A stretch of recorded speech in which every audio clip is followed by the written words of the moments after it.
kita tidak ketinggalan dengan pola kerja yang terbaru. Nah, kalau boleh saya sitir kaidah di dalam bermasyarakat dalam konteks fikih, mala yudraku kullu la yutraku kullu, ya. Kalau kita tidak bisa raih kepala sekolah seperti sebagaimana yang kita sudah maklumi, maka gurunya kita jadikan sebagai kepala sekolah dalam konteks diskusinya.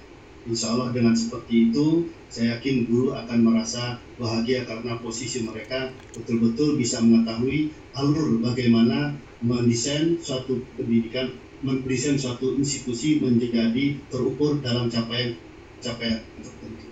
Itu yang pertama, Bapak Ibu sekalian.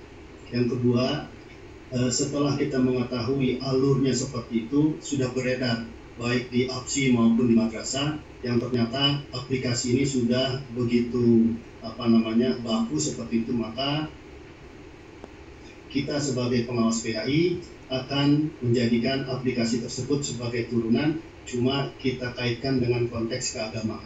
Sehingga dengan demikian, alur yang dilakukan dalam Perdijan 4831, bagaimana pengawas melakukan pendampingan kepada guru PAI ekuivalen kepada kepala sekolah, insya Allah dalam konteks PAI akan terukur.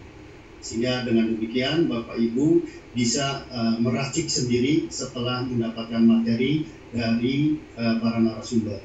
Yang ketiga, Bapak Ibu sekalian, narasumber ini ada dua. Yang pertama, karena ini bicara aplikasi ini dipakai baik di Kemendikbud maupun di Kementerian Agama dalam konteks sekolah maupun di madrasah.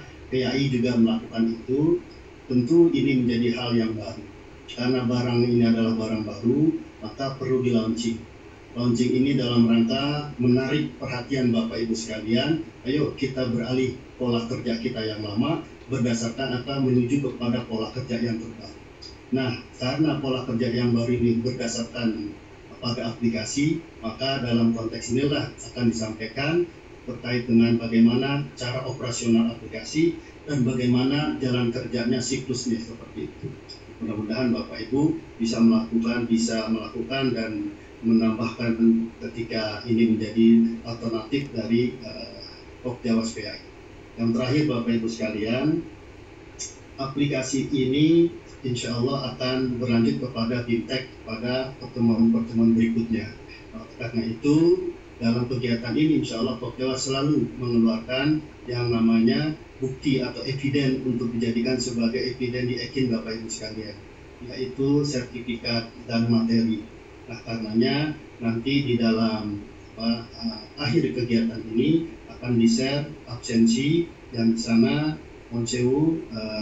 kita dari Pokjawas PAI mengharapkan kontribusi dari Bapak Ibu sekalian untuk menghidupkan organisasi berupa donasi terkait dengan materi dan aplikasi yang diproduksi oleh Pokjawas PAI. Mudah-mudahan Bapak Ibu sekalian berkenan dan ini menjadi kemajuan Pokjawas PAI itu sendiri. Nah, Bapak Ibu sekalian, yang terakhir, data yang disampaikan oleh Ibu Kasubdit, barusan saya mendapatkan informasi terkait dengan kebutuhan yang harus dipenuhi oleh para pengawas yang mau mengikuti UKKJ. Insya Allah setelah webinar ini kami akan segera menghubungi beberapa ketua-ketua seprovinsi untuk melengkapi data yang dibutuhkan. Karena data itu sudah ada di kami, tinggal kami melengkapi koordinasi supaya cepat untuk menghubungi kepada para ketua dan bisa ditindaklanjuti kepada pengawas di wilayah masing-masing.